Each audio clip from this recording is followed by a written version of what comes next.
Must be springtime because the allergies are starting to kick in. Just give me a second. I want to share this next word study in the house because apparently we can't sit outside. And I'll show you why. Just another spring storm. Look at that. Are we done with the flipping snow? There's a bird going, the boy. Birds are still flying around. But yeah, it's yucca-futs for weather-wise. At least until it clears up. I don't know. Maybe it'll be right quick, like it always is every year. Summer comes and there's no spring. Spring is like a heartbeat.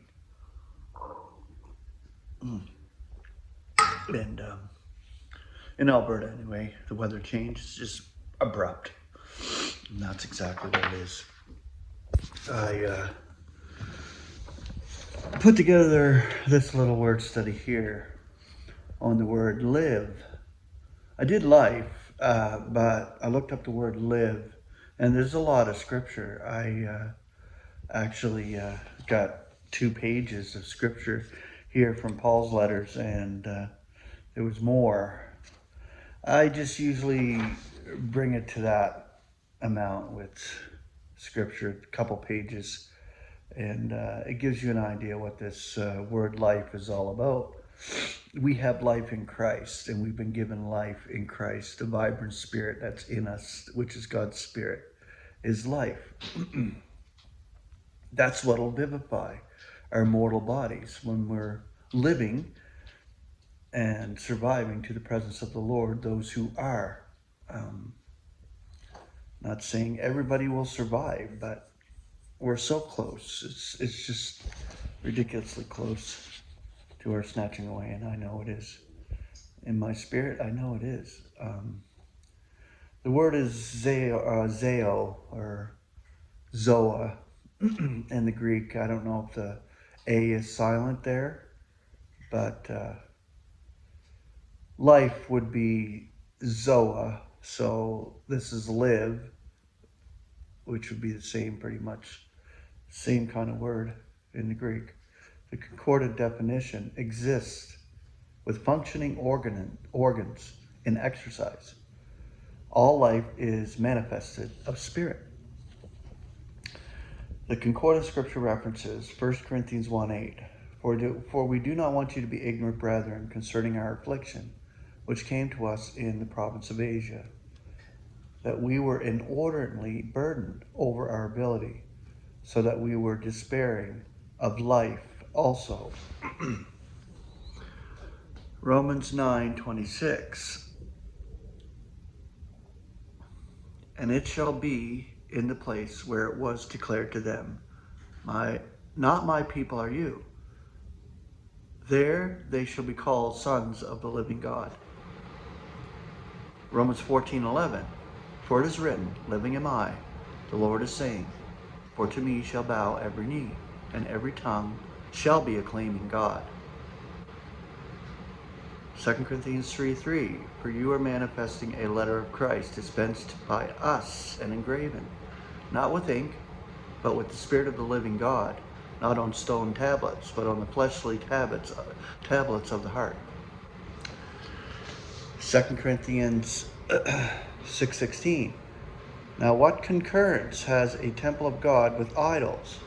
For you are a temple of the living God, according as God said, that I will be making my home and will be walking in them. And I will be their God, and they shall be my people.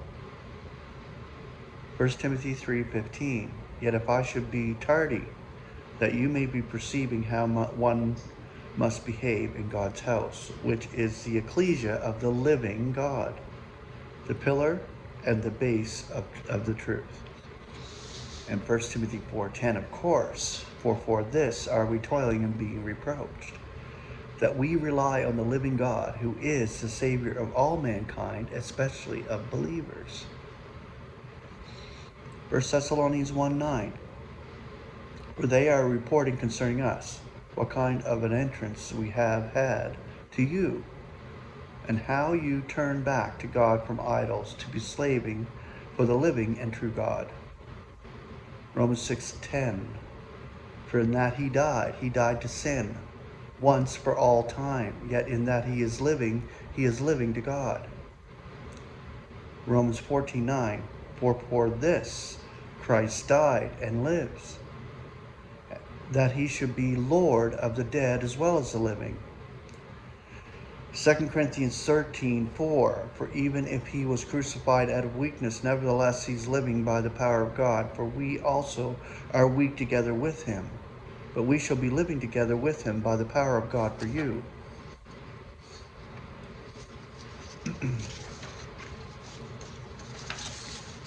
2 Timothy 4:1. I am conjuring you in the sight of God in Christ Jesus, who is about to be judging the living and the dead, in accord with his advent and his kingdom. Romans 1:17. For in it God's righteousness is being revealed out of faith for faith, according as it is written, now the just one by faith shall be living. Galatians 3:11. Now that in law no one is being justified with God is evident, but the just one by faith shall be living. Romans 6:2. May it not be coming to that.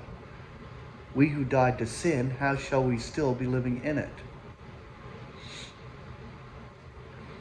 Romans 6:11. Thus you also be reckoning yourselves to be dead indeed to sin, yet living to God in Christ Jesus our Lord. Romans 8:12. Consequently then, brethren, debtors are we, not to the flesh, to be living in accord with flesh. Romans 12:1. I am entreating you then, brethren, by the pities of God, to present your bodies as sacrifice, living, holy, well-pleasing to God, your logical divine service. Romans 14:7. For not one of us is living to himself, and not one of us is dying to himself. 2 Corinthians 5:15. And he died for the sake of all, that those who are living should by no means still be living to themselves, but to the one dying and being roused for their sakes. 2 Corinthians 4:11. For we who are living are ever being given up to death because of Jesus, that the life also of Jesus may be manifested in our mortal flesh. 2 Corinthians 13:4. For even if he was crucified out of weakness, nevertheless he is living by the power of God. For we also are weak together with him, but we shall be living together with him by the power of God for you. 1 Thessalonians 5:10. Who died for our sakes, that whether we may be watching or drowsing, we shall be living at the same time together with him. Colossians 2:20. If then you died together with Christ from the elements of the world, why, as living in the world, are you subject to decrees? 2 Timothy 3:12. And all who are wanting to live devoutly in Christ Jesus shall be persecuted. And the last one, 1 Thessalonians 4:15. For this we are saying to you by the word of the Lord, that we, the living, who are surviving to the presence of the Lord, shall by no means outstrip those who are put to repose.